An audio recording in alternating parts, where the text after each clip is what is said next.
Hello everyone, आप देख रहे हैं my YouTube channel Lucknowi gardener. मेरे चैनल पर दोस्तों आपका बहुत बहुत हार्दिक स्वागत है। आज का हमारा पौधा है कलांचू। कलांचू वो प्लांट है, वो फ्लावर है जिसके ऊपर एक साथ सैकड़ों की संख्या में फूल और कलियां आते हैं, गुच्छा बन के आता है। आप अगर सही से देखभाल करेंगे दोस्तों, तो अच्छे से खाद पानी दे रहे हैं, सही से देखभाल कर रहे हैं तो आपके प्लांट के ऊपर कलियां और फ्लावर देना शुरू ही कर दिया होगा। और लेकिन अगर आपके कलांचों के ऊपर प्लांट पर ना तो कलियां बन रही हैं ना फ्लावर बन रहे हैं, तो इसकी कैसे देखभाल करनी है, सैकड़ों फूल और कलियां कैसे पानी हैं, उस सबको आपको मैं बताना चाहती हूँ। तो वीडियो स्टार्ट करती हूँ। बीच में इसकी बिल्कुल ना करिएगा, नहीं तो आपको आधी अधूरी जानकारी मिलेगी।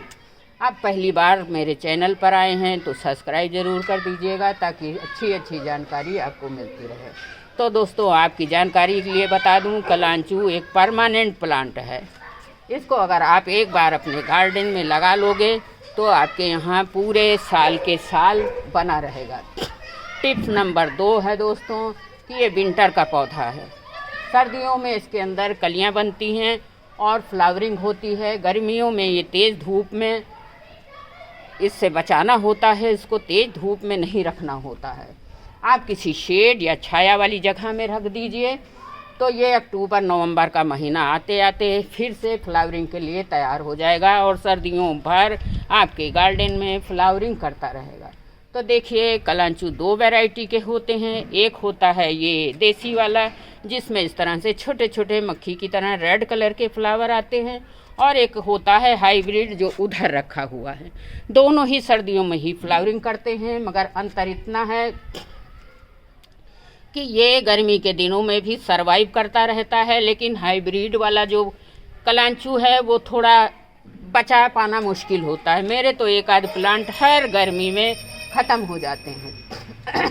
अब अगर आप नर्सरी से पौधा लेके आते हो दोस्तों, तो इसको कैसी मिट्टी में लगाना है।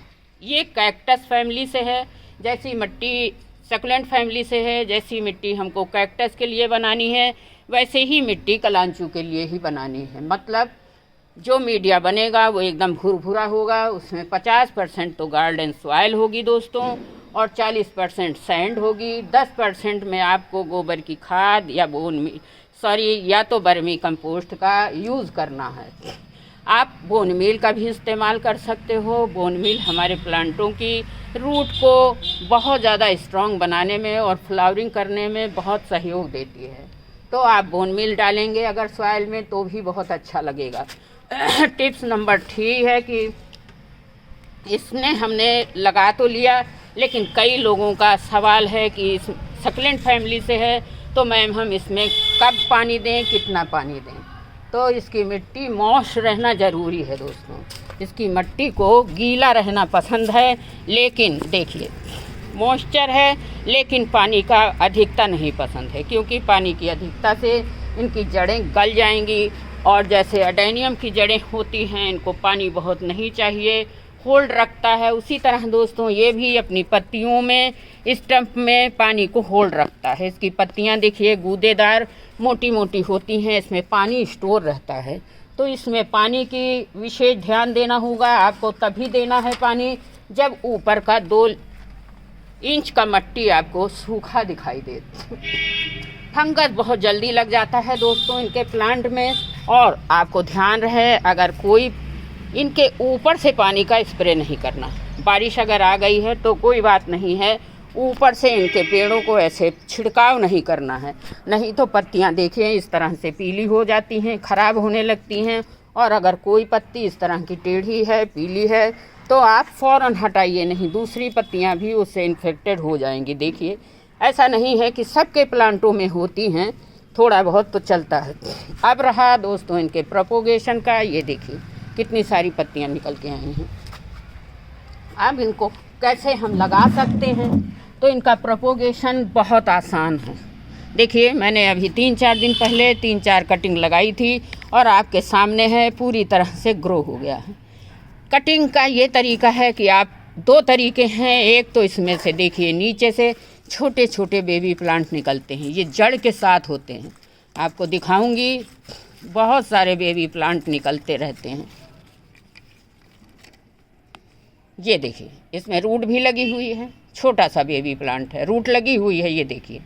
और इनको मट्टी में ऐसे लगा दीजिए, एक हाथ में कैमरा है, और अच्छे से ग्रो हो जाएंगे। अभी 3 दिन पहले 2-3 कटिंग्स मैंने लगाई थी। आपको बताना चाहूँगी, मेरी एक फ्रेंड ने ये प्लांट मुझे गिफ्ट में दिया हुआ था, और उस प्लांट से मैंने एक कटिंग लगाते लगाते कितनी सारे प्लांट हो गए हैं। देखिए उतने उधर रखे हैं, मतलब कुल जोड़ मिला के 9 प्लांट हो गए। मैं तो ऊब गई थी इस प्लांट से, बहुत सारे हो गए हैं, लेकिन अब इनकी फ्लावरिंग देख के फेंकने का मन नहीं कर रहा। कभी भी आप इनके पत्तियों के ऊपर पानी का छिड़काव नहीं करेंगे।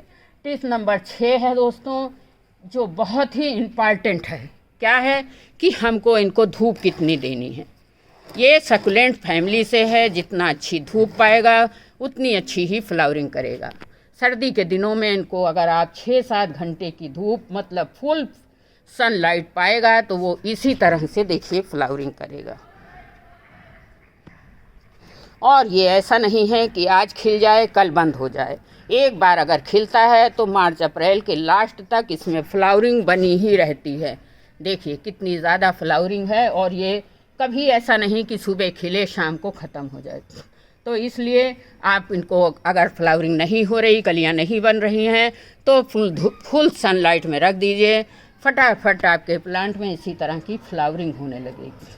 अब आपको टिप्स नंबर 7 है दोस्तों, कि इसको प्रोपोगेशन भी हो गया, सनलाइट भी हो गई, पानी की रिक्वायर मैंने बता दिया आपको कि उंगली से चेक कर लीजिए।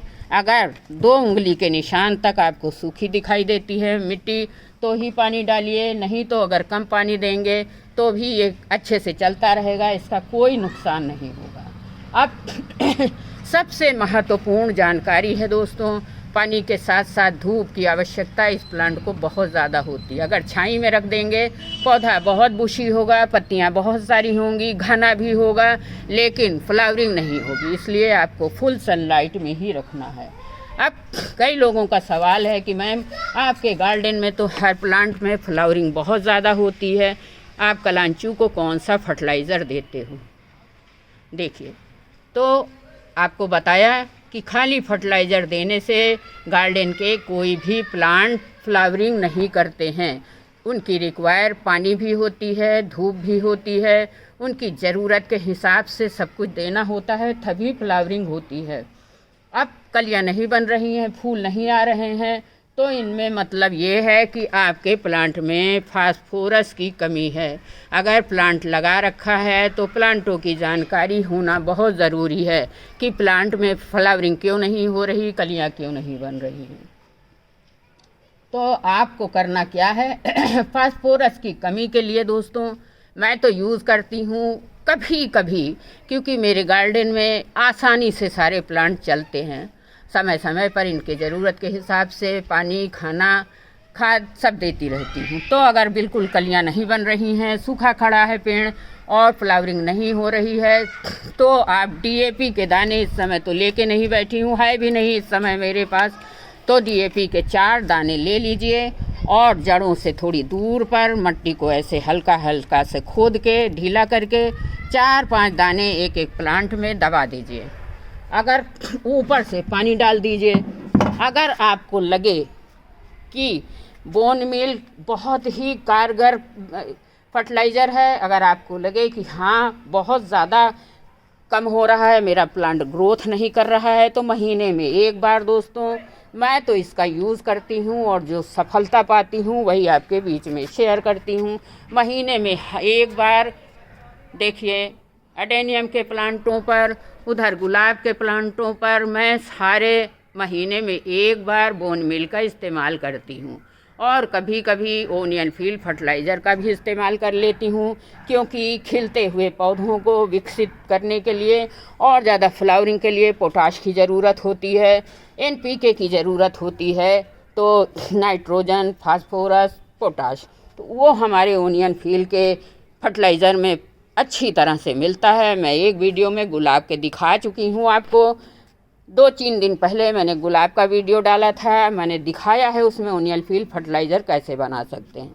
तो अगर आपको बहुत फ्लावरिंग चाहिए तो प्याज के 2 छिलके ले लीजिए, 2 प्याज के छिलके ले लीजिए, रात भर के लिए पानी में भिगो दीजिए और वो जब कलरफुल हो जाए ब्राउन कलर का तो उसमें थोड़ा पानी मिलाकर अपने प्लांटों की जड़ों में दे दीजिए। देखिए इसमें भी नए नए छोटे छोटे बेबी प्लांट निकल ही रहे हैं। मेरे पास तो कितने सारे प्लांट हो गए, देखिए छोटा छोटा बेबी प्लांट निकलता है। इनको इसी तरह से मिट्टी में लगा दीजिए, ग्रो हो जाते हैं। तो दोस्तों अब एक और अच्छा स्रोत है नाइट्रोजन और फास्फोरस और कैल्शियम का, जो आप डाल सकते हो, वो है चाय की पत्ती। देखिए